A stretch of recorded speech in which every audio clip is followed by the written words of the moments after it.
Hello, welcome back.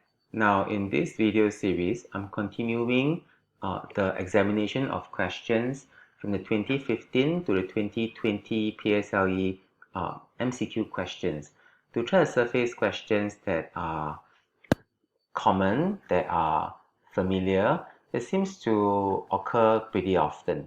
And so that we do make sure that we know how to handle such questions if we ever come across them. Now, in this particular one, we will look at light energy and look at how light and shadow formation come together, or sometimes it's just about light. Now, typically such question talks about movement of the light source, object, and screen. You need to be familiar with that relationship, how moving the object moving the light source nearer to the object will make the shadow larger, how moving the screen further make the shadow larger, how moving the object near to the light source make the shadow larger, so on and so forth. Right? You need to be familiar. If whatever I said just now is unfamiliar to you, please go and take out your energy workbook and textbook from your lower block and start reading through them before you come back to the video. Okay, let's read the question. Johnny set up the following experiment in a dark room. Dark tells us this is the only light source, so there's no other light that is reaching the light sensor.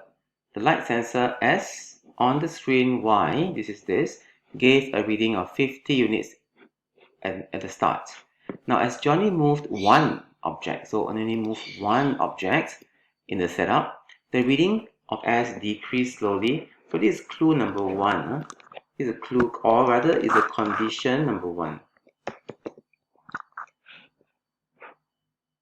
Reading decreased slowly. Now that can be caused by, for example, can caused by the moving lamp further from the sensor. If you move the lamp further from the sensor, well, then that means that the sensor will detect less and less light, or it can also mean moving the screen further from the lamp. The effect is the same, whether you're moving the screen further or moving the lamp further. Alright, so that tells me, okay, it's either moving lamp away from the plate or moving the screen away from the plate. It's one of these two answers. Second condition, right now we have this, the light intensity dropped to 0 suddenly. So this is condition number 2. That means that somehow the wooden plate X must have cut off the light source.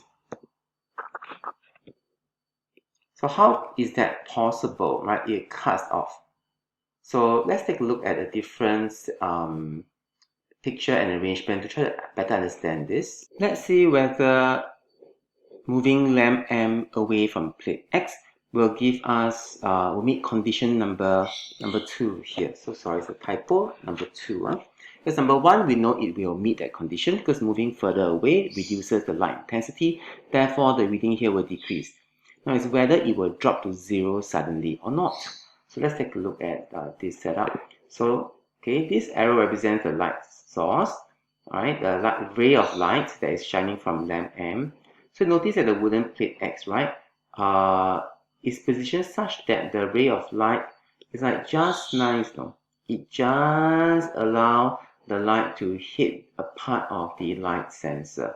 If I may just move it slightly up like this, so you can see, right? Okay. You see that happening, right? It's actually just nice. Now, if I now move lamp M further, what happens? Okay, I move lamp M further. Let me just adjust this nicely. So the ray of light, okay, will it be blocked by object X? No, it doesn't. I move even further back. Alright, it is still not blocking It's not blocking. So therefore, this thing about dropping to 0 suddenly doesn't happen in this situation. So this answer will be wrong. Okay. And let's take a look at this one. Moving screen Y away from plate X. Does it work? Let's come back to the Word document. So now let's examine moving screen Y away from plate X. How does it work? So right now it's shining nicely. What if I move screen Y back here, for instance? Then all the ray of light will continue to shine, but it won't hit this anymore. Alright, it will drop abruptly. So as it moves away further, it will register less light from the lamp, less and less, until suddenly, well, the light is just not shining on the sensor anymore. And that moment when the light stops shining on the sensor, the reading on the graph goes to 0. And that meets the condition here, number 2, alright, where the reading dropped to 0 units suddenly. So the answer is number 4. Let's go to the next question. Now, the diagram shows the layout of the stage for shadow performance. So light source is here, and we have the audience here, and this is the screen. So always a common thing, right? Light source, screen, and objects. So here, light source, screen, and of course the people, the actors here are the objects, and they're going to block the light. And the audience saw shadows of the actors on the screen as shown here. Shadow of A, shadow of B, shadow of C. It doesn't mean that this is the taller person just because the shadow is taller than the other two, right? Because by the way we position this person, we can make the shadow seem larger than it is. Now, which of the following shows the position of actors A, B, and C? Well, if I need B's shadow to be the largest, alright, one more condition you must bear in mind. All of them are of the same height, yet they can cast height of different shadows. So in other words, if I use this to represent one of the actors, this person, to cast the largest possible shadow, must have been very near to the light source. So B must be nearest to the light source in the center. So that gives me either this option or this option. So these two shows B further away, furthest from the light source.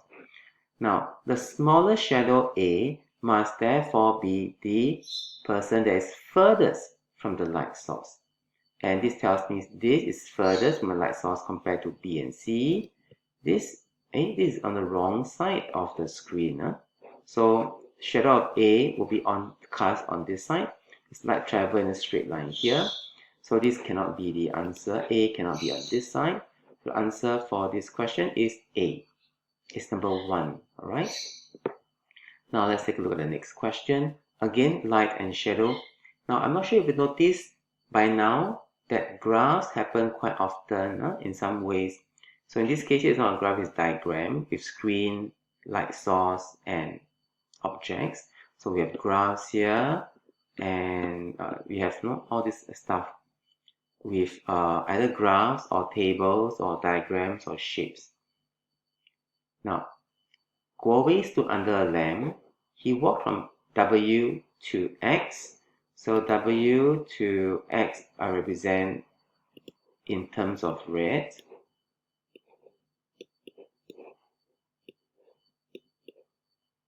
From W to X first. Then from X, he walked backwards to position Y. Okay. Now, as he walked from W to X, he's actually walking further from the light source. He's walking further from the light source. That means that the shadow that he's casting as he walks further and further away, he'll cast a longer and longer shadow. Right? The shorter shadow is when he's directly underneath the light source. When he walks further and further away, the shadow it casts will be longer and longer. From W to X. So from W to X, I should see a longer and longer shadow. That seems to describe this. This part seems to be from W to X. So far it seems that number 4 is the answer, but let's double check. When he walked back from the X back to W before going to Y, okay? X to W, now the shadow will start to become shorter and shorter and shorter again. This from X to W, X to W. And then from W moving to Y, again it's moving further and further away from the light source.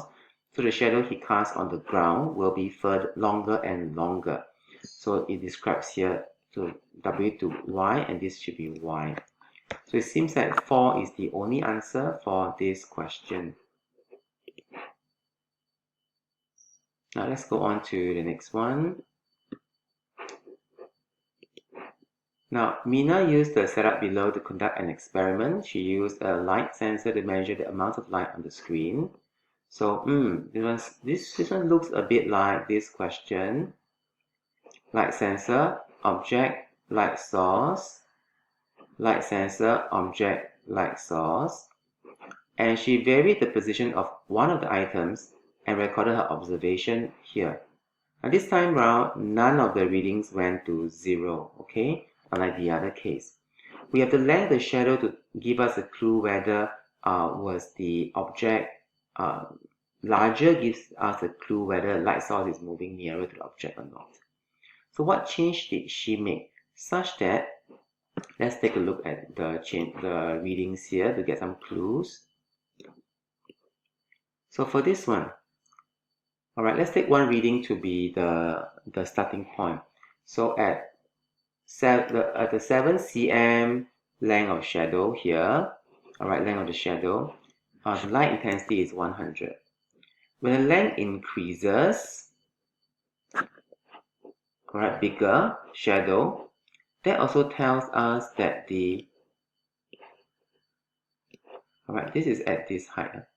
So when it becomes longer, the length of shadow is longer, that tells us that, and the light intensity is stronger, that most likely he has moved the torchlight nearer to the object to cast a larger shadow and to get a higher light intensity. So I'm thinking right now he must have moved the torchlight nearer.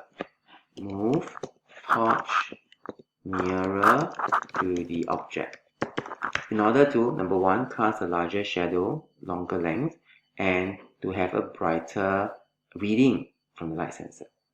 Let's see if that's true. If you move even nearer, the light intensity increases some more, makes sense.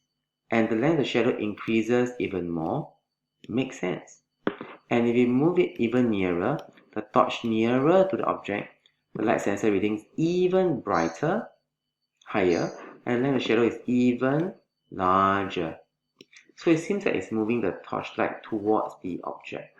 So answer for this should be number 1. Alright, now moving object towards the torchlight will increase the length of shadow, but the light sensor reading will not increase, it will remain unchanged. Moving the screen towards the torchlight will increase the light intensity and the light sensor reading, but the length of shadow will become shorter. So far, these two are wrong. Torchlight, if moving away from the screen, well, then the length of shadow will become shorter, light intensity will become less. Both columns will be wrong. Let's go to the next one. Patient had 3 sheets of different materials with different shapes cut out in the middle. Only one is made of a material that is transparent, that allows the light to pass through.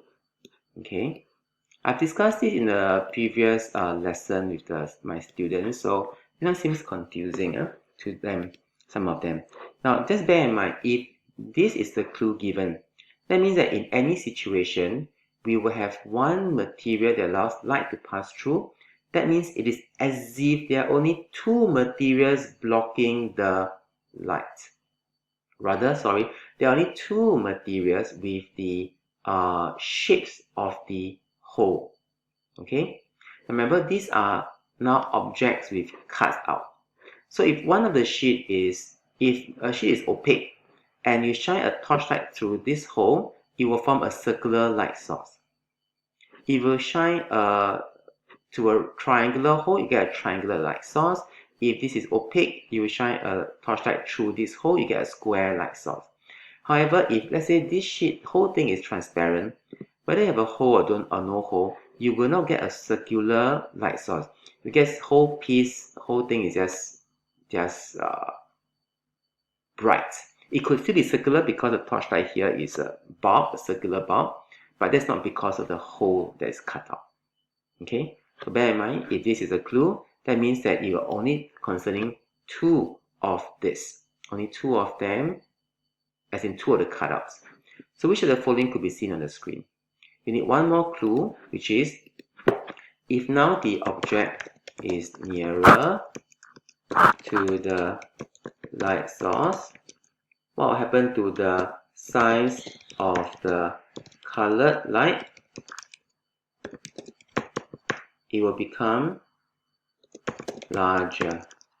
Instead of shadow becomes larger, it becomes the size of a circle or size of a triangle or square become larger. So to do this, it's good that we draw it out. And I thought that to do this, it's good to recap by looking at the video that I did for my students before on something that is quite similar in nature to this question. Let's take a look at that video now. You can go back to my channel and look at the 6K Q&A 16 June 2021 part 1 at the 13 minute and 32 second. Alright, I will pause it here. So if you want a better quality video, you go and search for this to look at the whole explanation for that question. Now we're going to go back to our original question with this understanding.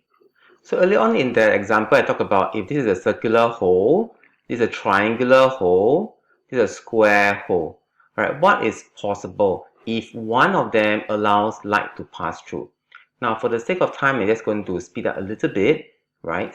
Now, let's say this is the answer, which this is the answer. How is this possible? This is possible if P is the transparent one. If P is transparent, as in it allows light to pass through, then it is as if P isn't there. So the first ray of light that comes out through this hole will be a circular hole. But because parts of M will block the rays of light, only allowing the triangular patch of light to pass through, you will see this. Now, you will not see this unless both are transparent. But since only one is transparent, you cannot see a circular ray of light. You certainly will not see a mixed shape like this. And especially look at the size of the hole, size of the bright rays. They're the same in the dimension. Right? You will also not see this. This tells you that the circular patch is even smaller than the triangular patch. But since the circle is nearer, the circular ray of light patch should be larger than the triangle. So this is not possible either. So this is the answer for this. Alright, and that is the end of this video where we did a revision on the different kinds of light and shadow questions that can appear. We have this kind where we shift, they ask you which of the objects were shifted. Given the clues, you have this kind where you cast a certain shadow and the objects are all of the same height. And so how are they positioned to get the different shadows? And you have this kind whereby the movement, where now the screen is on the flat ground, and the further you are from the light source, the longer the shadow, and underneath the light source, the shadow is the shortest.